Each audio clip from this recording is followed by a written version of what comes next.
朋友們啊，都說喝車不開酒，喝酒不開車啊。那麼現在油價漲了，我們就是喝一碗酒，這一碗酒呢，这碗酒5塊錢，我再配一點的菜，那我一天就過去了，是不是省了很多錢？如果我一開車的話，一出去至少好幾十塊錢，好幾十塊錢是油費，還包括吃其他的，還來點花生米，花生米咱們節約一點，少吃幾顆。醉了之後最好門都不用出。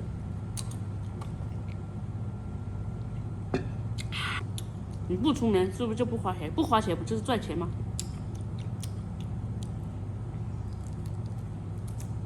你要慢慢吃，慢慢吃，從早上吃到晚上，从晚上吃到早上，是不是啊？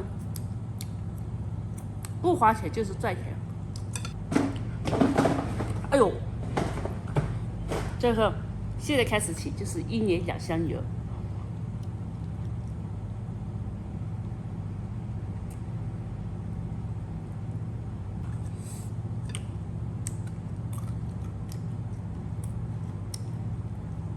这丫頭毛挺多了，但沒關係啊，吃到嘴巴裡面啥的很。我覺得這也多了啊，這裡應該是2天的量。做人太難了，做個女人更難，做個好女人難上加難。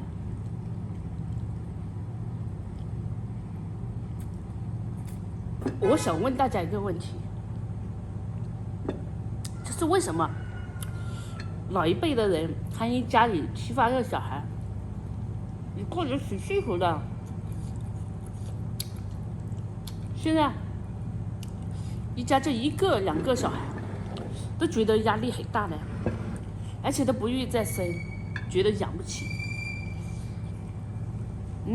現在生活條件比以前好太多了，為什麼這樣？為什麼？人家說，60歲的兒子進了養老院，80歲的老媽進入了養老院。那60歲的兒子他沒有後代，80歲的老媽他還有60歲的兒子。吃辣了就喝，喝了又吃。